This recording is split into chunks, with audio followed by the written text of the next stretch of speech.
So I'll ask some questions. You guys, by the way, are welcome to ask any questions that you want to, but most importantly, if you have a question or you need to know anything, or just have kind of a random thought, we'd like to hear it, all right? So I'll start off, just a question for everyone. I've been thinking about stop loss and how it's changed over the years. I've been doing this now, well, Marcia and I started the company 19 years ago, but I was in the self-funded business in the late 80s. So it's really changed, because back in the day, it was really truly just sort of a catastrophic thing where you reimburse claims up to $1 million because that's what the lifetime max is, and that was sort of it.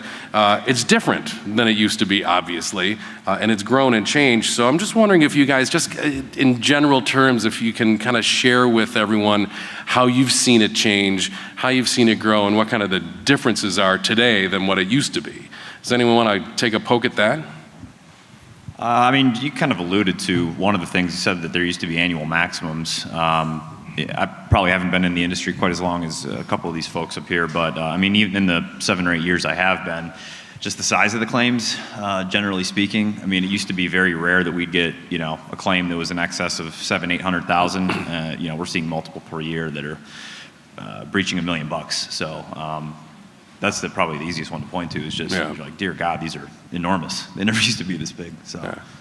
Well, in the beginning, because I was there at the beginning. You were there at the beginning. No, they were typically reimbursement contracts, as you said, Tom, and that the employer would have to fund the whole claim and then wait for their reimbursement. So in the end of the 80s, along with lasers, specific advancement came along. And as Johnny said, the frequency versus severity on claims now is probably as great as I've seen in almost the 30 years I've been doing this. Yeah. Steve, you've been doing it just about as long, huh? Yeah, I don't, too long, but I think we're all talking about the underwriting process, we all have invested significantly in triaging claims and risk on these large claimants that we're talking about. We all, to some degree, our underwriters have become clinicians, and we're investing in resources, be it nurses and doctors that are either on staff or working with us on a contracted basis, because the treatments for these large claims have become so complicated and so expensive that there's just a lot more today that goes into projecting risk relative to these expensive claims. And as everyone knows, the treatment changes literally month to month, if not year to year, if not month to month. And one specialty drug can get added to a treatment and radically change the total cost of that treatment. So there's a lot more that goes into underwriting just from a clinical standpoint and projecting risk. Yeah. And Pete, you were... Our business is controlled by reinsurers, and 2016 was the first year in maybe 10, 12 years that reinsurers actually didn't make money on stop loss. And so you're starting to see stop loss carriers give an average renewal of 18 to 20%, the hardening of the market, if you will, just because the current conditions with large claims, frequency, everything everybody said here today, the market cannot sustain itself with 5% renewals. Yep. So 2 of the largest carriers in our business, almost 20% renewals last couple years. That's a pretty good indication of how the reinsurance is going. Yep. Kelly, you got... So I have a PPO background, is what I did before I came into stop loss, and I would say one of the biggest changes that I've seen is how, I don't want to say the demise, but how PPOs don't necessarily have quite as much value as they used to have. Demise is a good word. Yeah. and really pricing from RBR to all of these programs that you see here, and trying to find ways to uniquely price that. We get asked probably on a daily basis, to look at this program, how's it going to save you money, and how are you going to adjust pricing for that? So keeping up with that. I get that. So let's go to the opposite end of the spectrum. And do you, at least at this point, have a sense of any trends that are happening or things to look out for moving forward? And can you see some changes coming down the road? It is hard to project.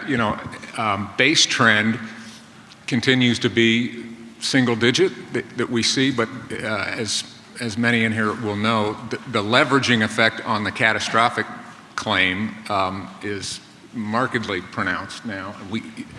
Just the incidence of $1 million claims.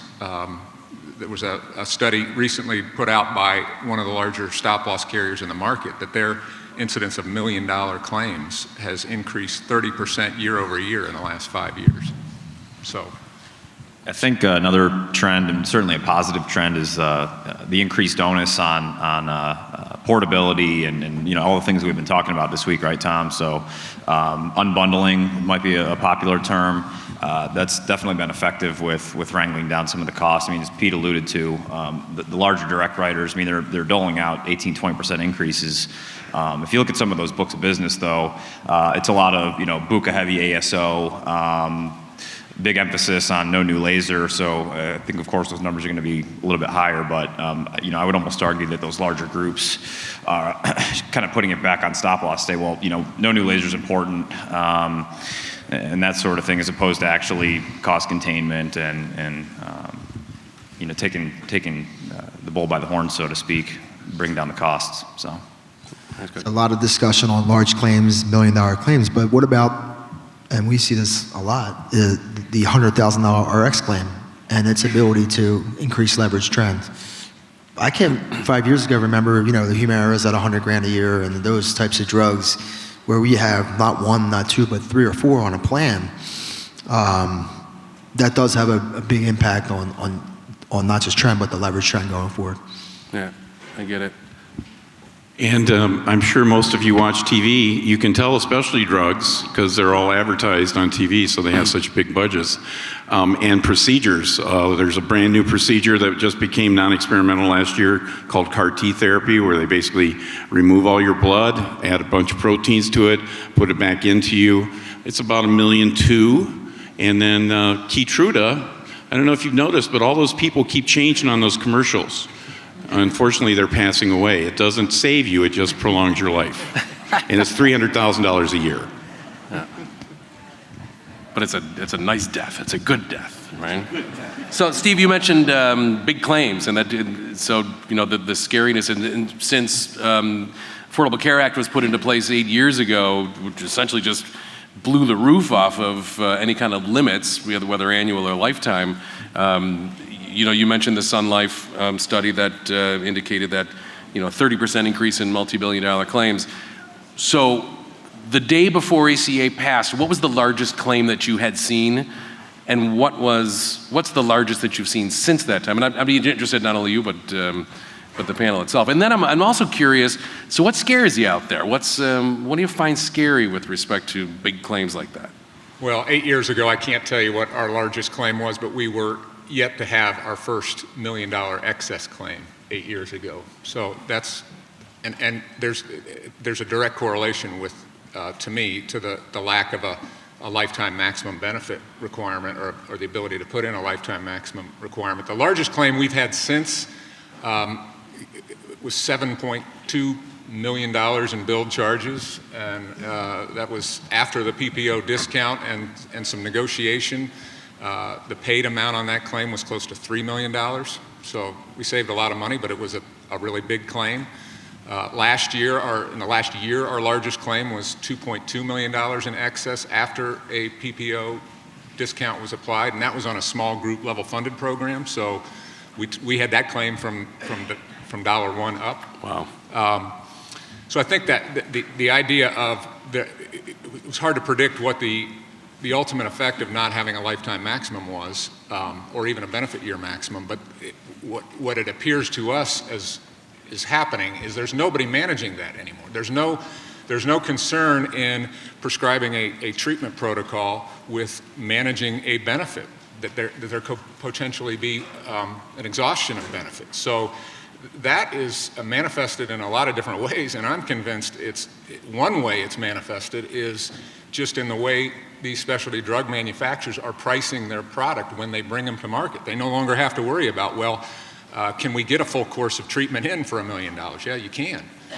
You've got a blank check. So that, I think, really is what scares me the most. And And most of these drugs that we're talking about, you know, we're developing solutions on the PBM side, but a lot of these drugs are coming through the medical plan as infusion drugs. And now you've got very expensive drugs coming through delivery sites that are marking those very expensive drugs up to an egregious level. So what scares me the most changes from day to day, but I would say that's certainly the top of the list. Yeah, for sure. How about you other guys? I just wonder how many of you saw 60 Minutes last Sunday? Yeah. They're now doing it with generics. I mean, they're just arbitrarily increasing prices. So your generic substitution is great, but now they're starting to push those prices up, which is just going to have a deterring effect on healthcare cost. You want to? Oh, I was just going to say, I think trying to keep up with all the, you know, the advances in care and treatment and trying to price for that, you know, I think that's one of our difficult challenges. Okay, so I'm going to stay with you on that. Okay. So one of the challenges that we have, and really this sort of applies to everyone in the room, is making decisions about what stop-loss carrier or MGU or program are you going to use year after year, often based solely on what the increase is. You get a 20% increase. Is that good or is that bad? You get a 10% increase, because there's always going to be somebody out there who's willing to, you know, kind of lowball that and buy some business. But the challenge is getting people to understand that there are other considerations than the difference between a 10% increase and a 9% increase, right? Right. Can you kind of expostulate a little bit on that and talk about what people should be considering when they're choosing a stop-loss carrier? You should definitely consider your stop-loss rep and how much you like them. Well, you're going down the tubes then. I don't know. No, we love her. No, definitely. Longevity of, you know, how long the carrier's been around, their relationship really with the TPA. I mean, I know Cypress has had all of us as their preferred carriers for, you know, quite some time. Right, yeah. And it's important when you have those difficult claim situations, when you need to pick up the phone and be able to call the president of the company. So that's really important that you have, you know, your TPA's endorsement of who you're going to work with. You're going to want to look at the policy, what kind of exclusions are in the policy. You know, are they paying claims? Of course, you want them to pay claims. You shouldn't gloss over that, because that's a huge thing. I mean, because we have a lot of stop-loss carriers aside from the people sitting at this table. But the reason these people are sitting at this table is because they pay claims. I cannot tell you the number of times that we have had you know, our introductory, you know, sort of group with a stop-loss carrier, only to find out that getting them to pay claims is like pulling teeth. So that's an important consideration, I think. Yeah. I'll say that I'll make a comment that, you know, underwriters, while some of them are subhuman, they really actually have feelings too sometimes. And when you bind a renewal with them, and maybe our cost is a little bit more expensive than a competing carrier coming in and trying to buy the business out, yeah, they do remember this at renewal. And when it comes back around again, whether you had a good year or a bad year, they say, you know, that group stuck with me last year. They value the relationship that we have together. The employment agreement with stop loss is with the employer group. And so the underwriters are more apt to work with you at renewal if they understand that you're not viewing them so much as a commodity. Yep, I get it. Anyone else on that? You know, important stuff. So, and Kelly knows, I serve on the Swiss Re Advisory Council. What I'm doing on there, I'm not sure, but they asked me to sit on the advisory council, and I heard a little, and this kind of goes back to what Pete was saying earlier about reinsurance carriers. The message that we got very clearly was that the market seems to be hardening because there's not a lot of reinsurers who are making any money, and as everybody knows, the hardening market means you're going to pay more for it, right? So is that really the case? What are you guys seeing in terms of the next 12 months, 18 months, 24 months in terms of renewals? You guys, Kelly, you have, when you're Johnny, you want to? Sure. Yeah, I definitely think it's hardening up. I mean, I think we've talked for years about, we think it's going to be hardening up, and our reinsurers would say, we think so too, but it never really happened. You know, I think now, though, it absolutely has. I mean, we're pretty much seeing consistent with what Pete mentioned earlier, 18 to 20% from the larger direct writers. So I don't think we're averaging quite that high. I think it's been, on average, a little bit easier to get some of the tougher renewals done of late, just because, quite frankly, some of the tougher renewals, they may not have many other options. So when in the past that might not have been the case, there might have been a carrier re-entering the market or a new MGU that is just buying up business left and right, kind of throwing caution to the wind. So I think it's hardening up for sure, unless anybody disagrees. Loss ratios are definitely creeping up, across the board, and it's just because of the frequency versus severity. These claims, like the one I was talking about earlier, the CAR-T claim, $1.2 million, whether you're in a captive or in your self-funded, if you're fully insured, those claims they're going to drive up cost, and there's just more of them now than ever before. I would say the market is hardening more for the status quo. So, status quo being the conventional network model and the large national PBM that we won't name, but I think the attitude of the carriers and the reinsurers, we're all friendly competitors, seems to be we want to support those employers that are unbundling that and disrupting that status quo, and we want to drive that future, because that's the status quo is not sustainable. So again, I think if you're stuck in a network model, you're going to face a harder market than you will otherwise. Yeah, I agree, and I think everybody up here would probably agree, but if we have a group that's on a conventional PPO type plan and they're considering moving to RBP, if our PPO rate increase, let's just say we're proposing 12% out of the gate, we certainly don't have any qualms about offering a much more favorable renewal if they go RBP or implement some other cost containment services. We've had instances where we've given rate decreases for making those choices. So, that's not, understanding not everybody can move to RBP, market considerations, where you're located, and that sort of thing. But, if you're putting the right pieces in place, it'll definitely reflect in your renewal. Okay, now I started with, I threw Kelly under the bus because I mentioned Swiss Re and their hardening market, but anything to add before we move on?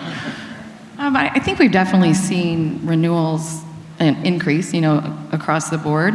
But I think what's really important as well when you're looking at carriers, deciding who you want to work with for a carrier, is finding one that's steady, that doesn't necessarily ride the highs and the lows of the market, steady pricing, steady renewals. I think that's probably one of the most valuable things, where you may think, oh, I had a really great year, I should see, a decrease in my stop loss. What we're saying is, just keep it steady. Yep. So when you're going to be able to ride those highs and lows a lot better. Yeah, I get that. Okay, so let's take it to the next level then. So everybody's going through renewals or renewals coming up, even if it's coming up in January.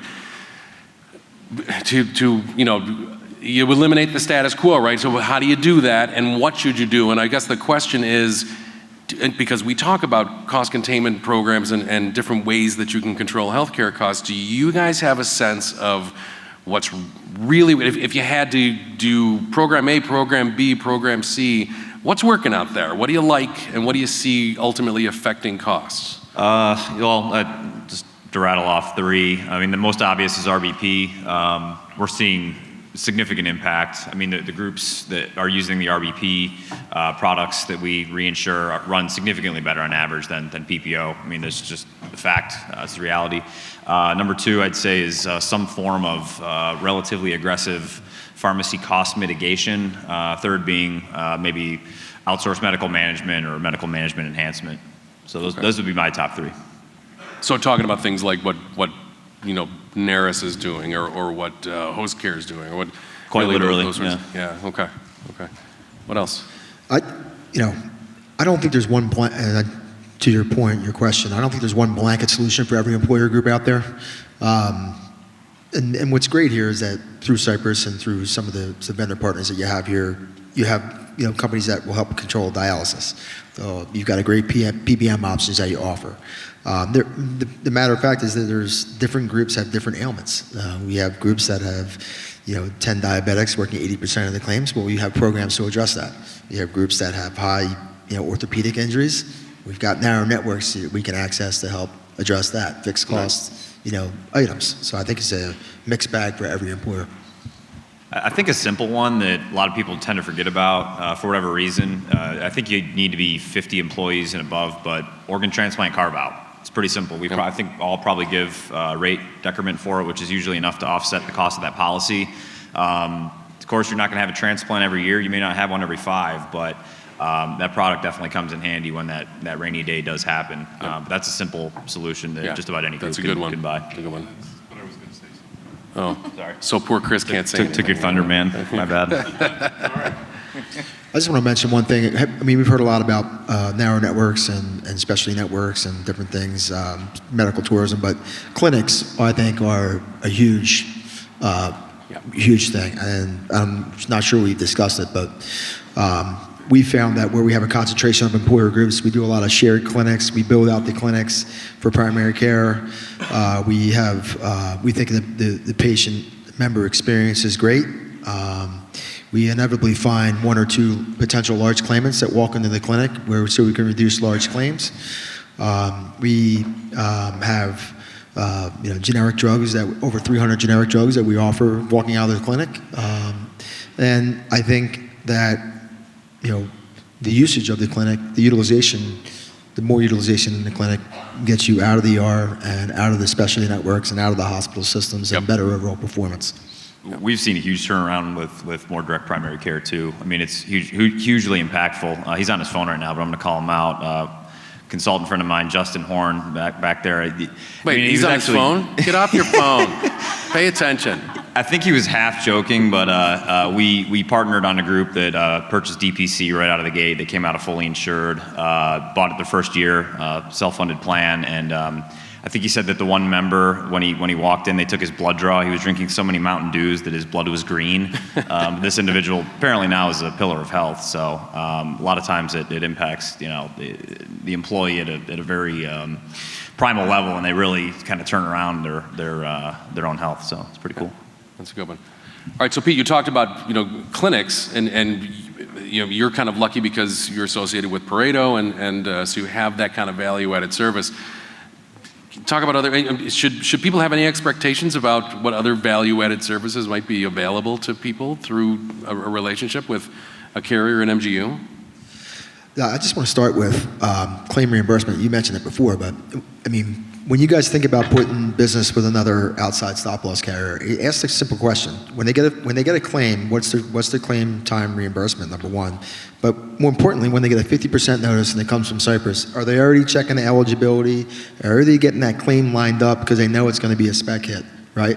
So it doesn't prolong the process and make it a 4-week reimbursement rather than a 5-day reimbursement. Yep. I just wanted to add that. But also ask your stop-loss carrier. I know some certain stop-loss carriers, provide ambulatory care or, helicopter services, transportation services as part of their services.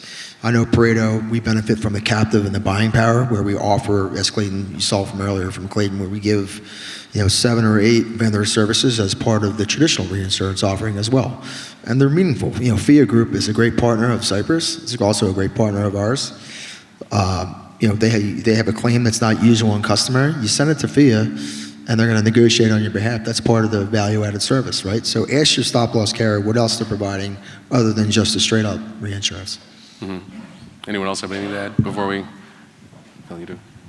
No, I was just going to, when we work with Cypress, they're considered a platinum partner for us. So we have a streamlined workflow, claims, streamlined contract processing. So that's just a really important piece when you talk about value-added services, is to know that your stop-loss carrier and your TPA have that kind of a relationship. All right, I should stop for a moment and see if anyone out there has any questions or you want us to keep rolling. We have about 20 minutes left, so nothing? Oh, we do have, I'm sorry, you won't have a microphone, so just yell real loud.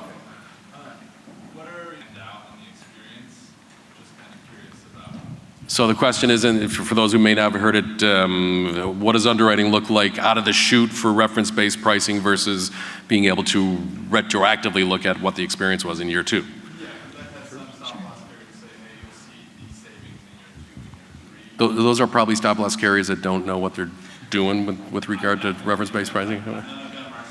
Yeah, okay. Yeah, so that's the good question. Yeah, we will give credit for that right away. So we've had a number of programs evaluated by our actuaries. And of course, HST is one that we work with frequently. But yeah, we'll give that credit up front. So. Yeah, not all reference-based pricing vendors are created equally, so we do have a tiered system in our program.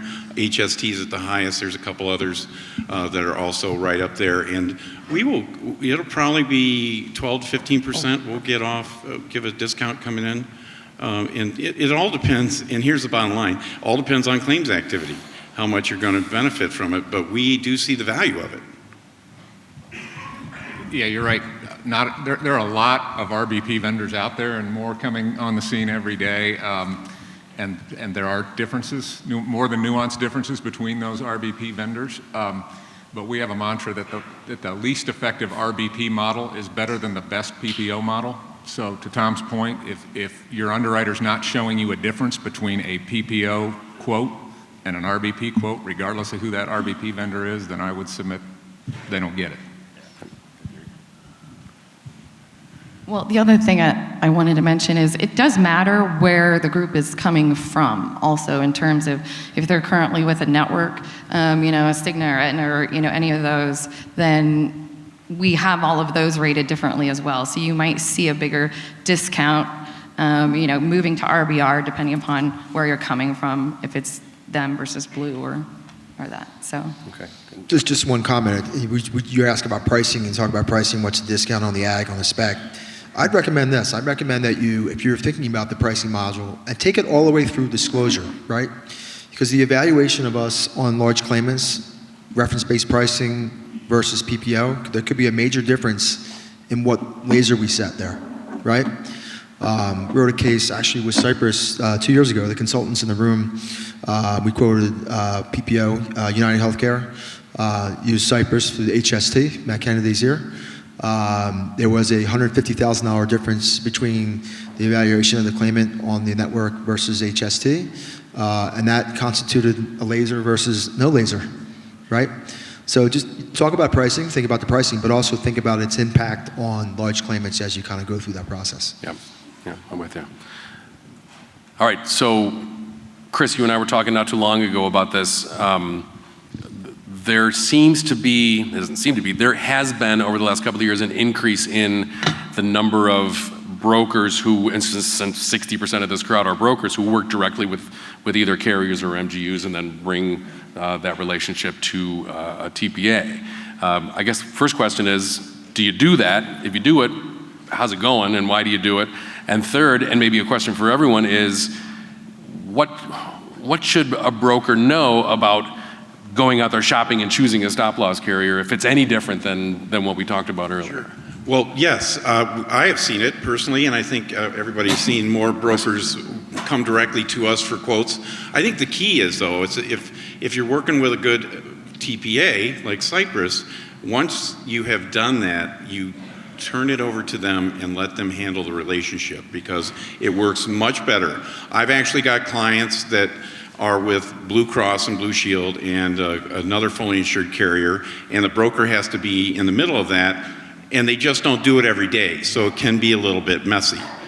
But I think from that standpoint, you want to evaluate your carrier the way you would evaluate any carrier: their rating, their financial stability, how they pay claims, get some experience on that, and that's basically it. All right. I think it's also important to know that when you are working with stop loss and you're making any changes, really, whether it's benefits, network, check with stop loss first, or if you're quoting it, to see how that's going to impact the numbers, because we oftentimes have changes come in after they've already been made, and so I mean that's the other thing too, is you need to make changes in advance. We won't retro changes on a plan doc. We won't approve those retroactively. So plan ahead, make those changes, figure out what the pricing impact is, and then move forward. Yep. I think maybe another big one is just not making too many assumptions if you are going to quote directly to carrier MGU. Detailed cover sheet, I mean, it sounds really basic, but that's usually one of the challenges we have for working with a consultant or broker that's just maybe dipping their toe in the water of shopping on their own, is not as much detail as we would get maybe from your marketing department, Tom. So I know it sounds simple and maybe silly, but that is sometimes a challenge. It's relevant, right? Yeah, very relevant. And there's value to the relationship between the stop-loss carrier and the MG and the TPA. As we're talking about an unbundled approach here, there's a lot of moving parts. And with a lot of moving parts comes some degree of uncertainty or some degree of thinking outside the box or handling a claim in a unique manner. And that relationship and the book of business that exists between the TPA and the stop-loss carrier is really what allows that conversation to go well and to get whatever needs to be done from the stop-loss carrier is no different than any other component of this plan in the sense that it has to work together. And if we have one group with a TPA and we don't know one another, it's much harder to have that conversation and make it go well, especially when you got all these moving parts. So. Yeah, and to me, the only other thing I would add is read the proposal. If you're a broker out there shopping stop loss, read the proposal, read the application, and read the contract, because they're not always the same, and you may be missing something. And I'm pretty sure I've told this story before to everyone in this room, but it bears repeating.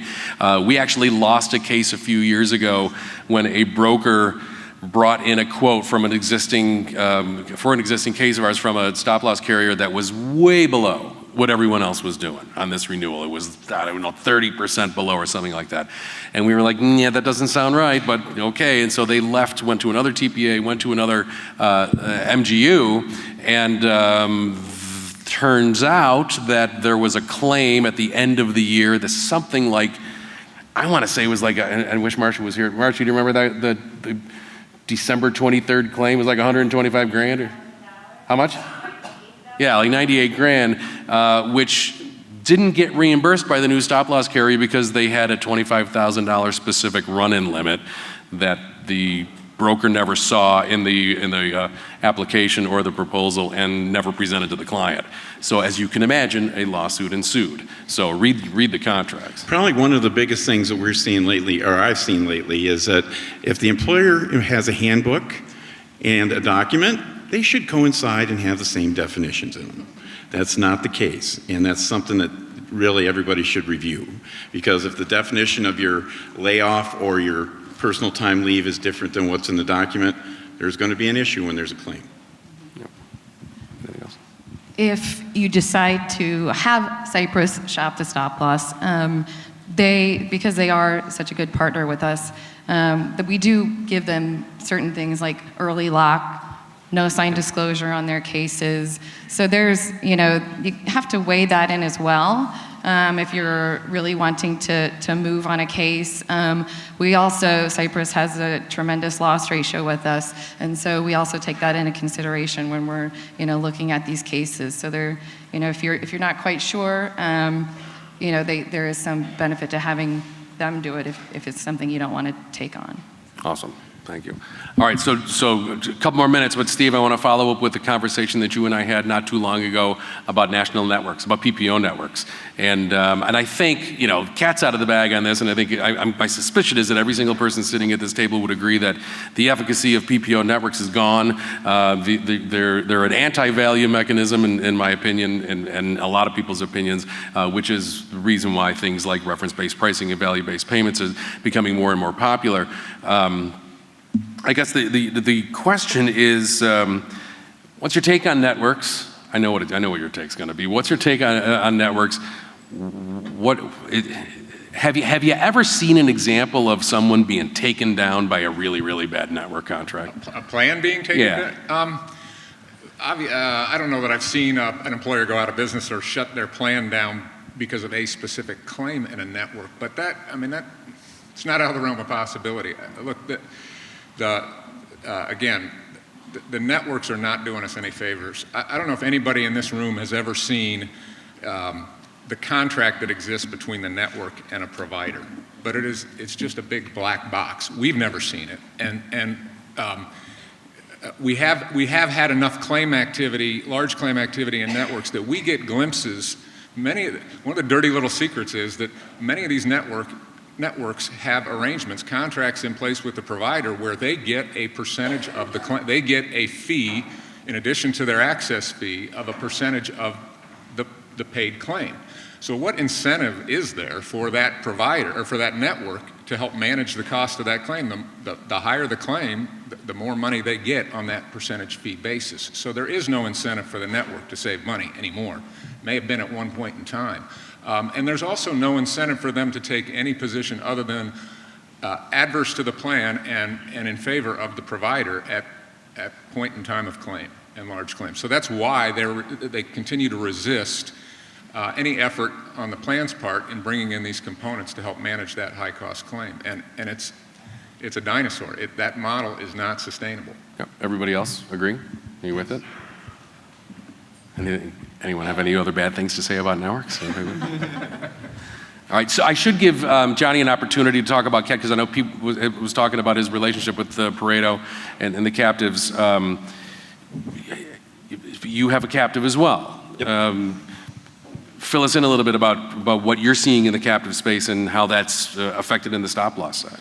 Yeah, it's probably been one of the largest areas of our growth annually, has been on the captive side. We do a good bit of client-specific lease sell, so that's primarily, Tom, where our large growth is coming from. We do have cells that are set up for most employers to join as long as they're willing to subscribe to cost containment services and kind of rowing in the same direction as all the other employers. But it's ideal way to really pull together a group of like-minded employers and level off risk. I mean, every cell that we've set up is far surpassing the loss ratios on our conventional block of business, so it's working. They're all very unique, very different from one another. But there's always an emphasis on cost containment, and at the end of the day, everybody wins, right? So, I mean, it's been explosive growth for us. It's been phenomenal. So, all right, that's good. Do you have something else to add? I just want to make one comment. And Swiss, by the way, has a captive as well, also worth mentioning. But see what I did there? I just want to say that I think there's a little bit of a stigmatism out there that captive is complicated, and it's really not. It's self-funding like you have today with Cypress or any other TPA partner. It's just the financial mechanism is a little bit different, but you don't even get to see that. You don't even see that. So it's not complicated. I mean, we talk about a lot of moving parts, but no, I get that. Simple message, but and so Kelly, when on your captive, you're probably newer to the game than these two guys are, right? So what's your experience been with that? And yeah, we've had a captive cell around for quite a while. But yeah, we're seeing the same thing. I mean, we're seeing tremendous growth. Most of the groups that we're moving into the captive are currently fully insured. A lot of them no experience, 50 to 250. And that's what we found is the best avenue. If a case doesn't have experience, we won't even quote it traditional. So that's, the captive really is a good solution. And it's also, we do a lot of risk. We carve out organ transplant, which is the captive and the groups never take on organ transplant risk. And, we have the no new laser with rate cap.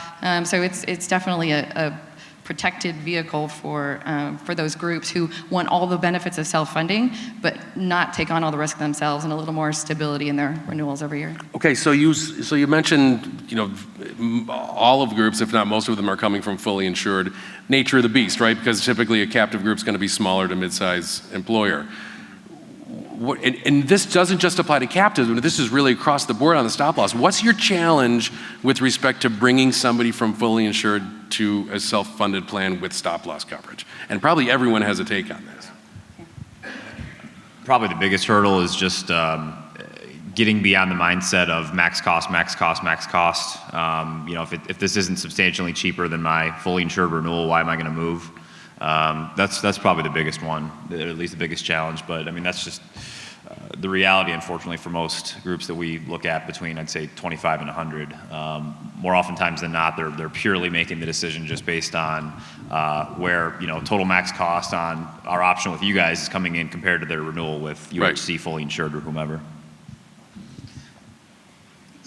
I would say this. I would make not a bold statement, but I think if you're under 200 employees and you're not considering a captive in this environment today and where it's going with specialty drugs and everything, I think you're absolutely nuts and you're crazy. That's my first thing.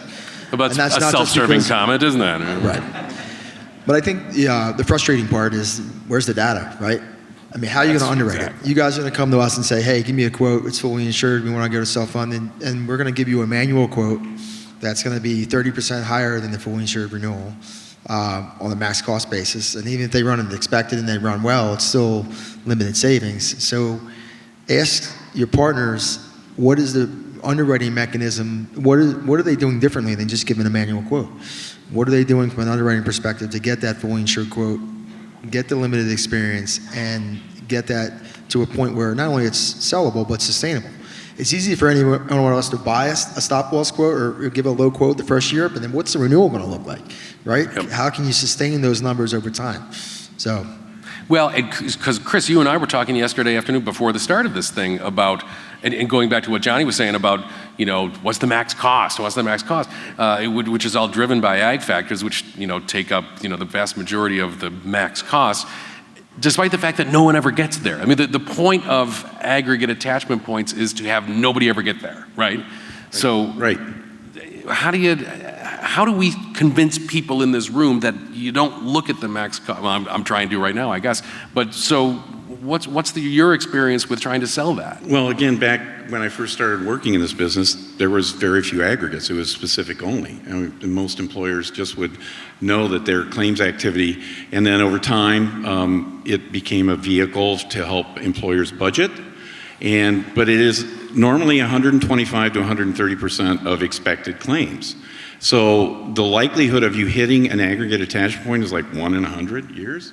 I mean, it does happen, but very rarely.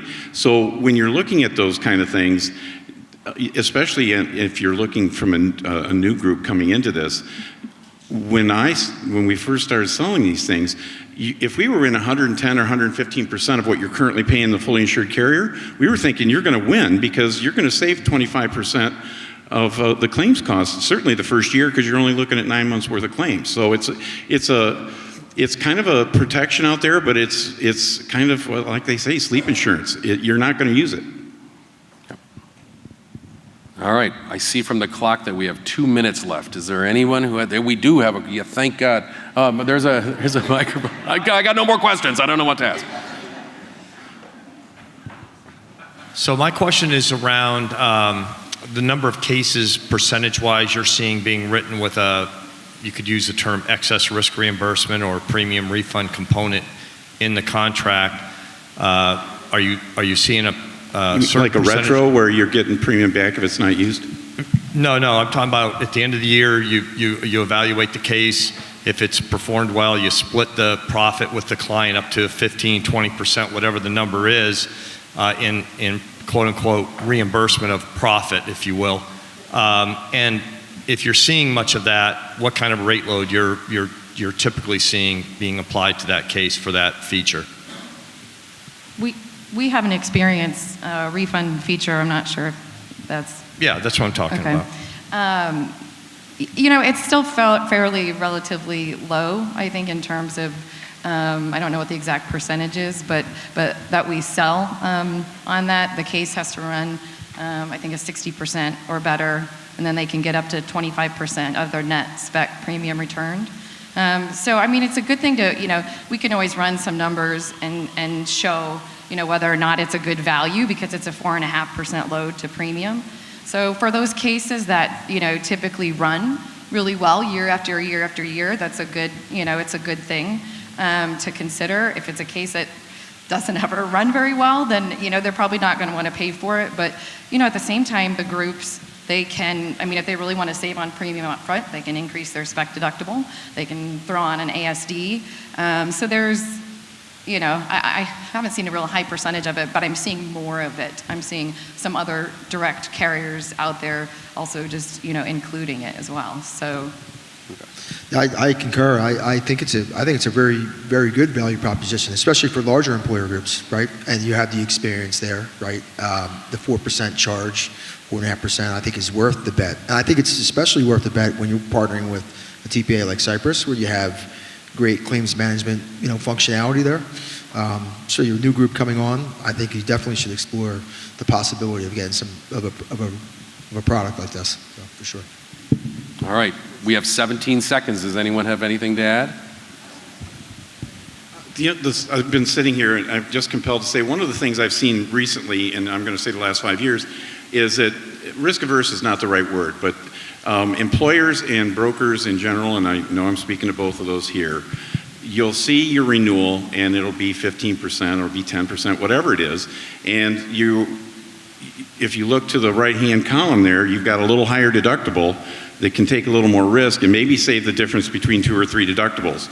There was a time when I saw that happen automatically in a renewal, and today I see it very, very rarely. Yeah. So I would just encourage you all, look at the other options that you're being offered at renewal, because you want to take as much risk as you possibly can, and then everything else will just fall into place. Yeah. Go on.